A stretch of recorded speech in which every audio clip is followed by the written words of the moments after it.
حضرت عبداللہ بن عمر رضی اللہ عنہ روایت فرماتے ہیں کہ رسول اللہ صلی اللہ علیہ وسلم نے ارشاد فرمایا کہ جو بھی مسلمان جمعے کے دن یا جمعہ کے رات میں مرتا ہے اس کو خدا قبر کے فتنے سے بچائے رکھتا ہے۔ یہ حدیث میں اس طریقے سے لکھا ہوا ہے کہ جو جمعے کے دن یا جمعے کے رات میں، جمعے کے رات ملا تو جمعرات کے رات کو جمعہ کے رات ہوتا ہے، جمعے کے رات ہفتے کا دن لگ جاتا ہے۔ تو کیونکہ ہمارے مسلمانوں کا کیلنڈر ہے مغرب سے بدلتی ہے، جو ہندو لوگوں کا کیلنڈر ہے صبح سورج نکلنے سے بدلتی ہے، جو نصرانی لوگ ہیں نا انگلش والے، ان کے کیلنڈر ہے تو رات کے 12 بجے سے بدلتی ہے۔ اس طریقے سے کیلنڈر الگ الگ ہوتے ہیں۔ مسلمانوں کا 29 دن کا بھی مہینہ ہوتا ہے، 30 دن کا بھی مہینہ ہوتا ہے، بس وہ انگریزی کا 30 اور 1 تاریخ بھی آ جاتا ہے اور 29 تاریخ بھی آ جاتا ہے۔ لیکن ہم مسلمان لوگ ہم اپنی کیلنڈر کو دیکھنا چاہیے، اسی حساب سے اس کو زکوٰۃ بھی دینا چاہیے اگر حیثیت مند ہو، اگر اسی حساب سے اس عورت کو بھی عدت کی بھی لحاظہ رکھنا ہے مسلمانی کیلنڈر سے، جو عدت معلوم ہے نا، سورہ نساء میں لکھا ہے، سورہ طلاق میں لکھا ہوا ہے۔ لیکن آج کل تو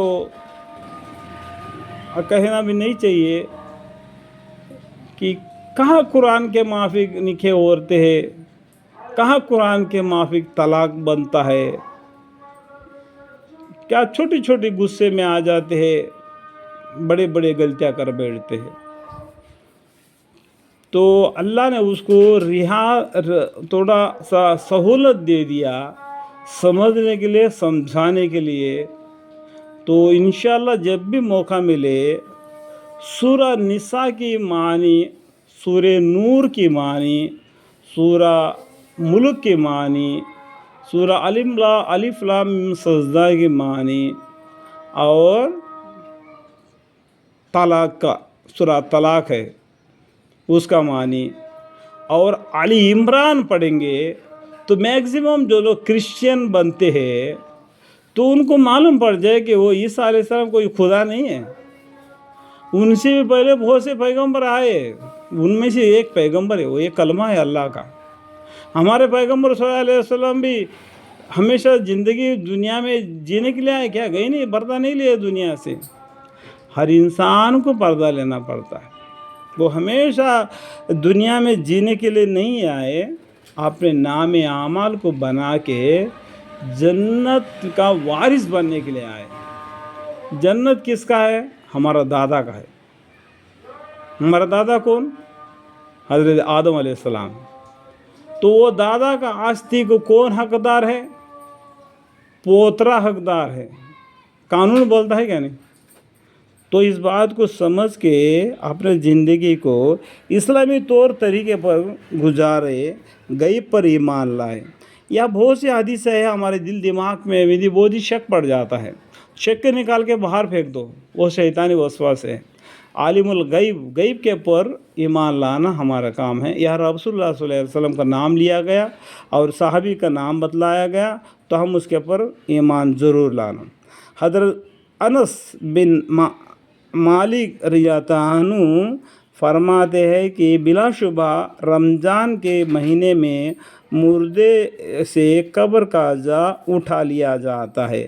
رمضان مبارک کا مہینے کے برکت سے قبر والوں کے اوپر اس مہینہ بھر قبر کے عذاب نہیں ہوتا۔ حضرت ابو ہریرہ رضی اللہ عنہ روایت فرماتے ہیں کہ حضرت صلی اللہ علیہ وسلم نے فرمایا کہ جو مرضی کی حالت میں مرا وہ شہید مرا، یا فرمایا وہ قبر کے فتنے سے بچا دیا جائے گا، اور صبح شام اسے جنت کی روزی ملتی رہے گی۔ یعنی اللہ تعالیٰ کی طرف سے اس کو صبح شام جنت کی روزی ملتے رہے گی. الحمدللہ رب العالمین.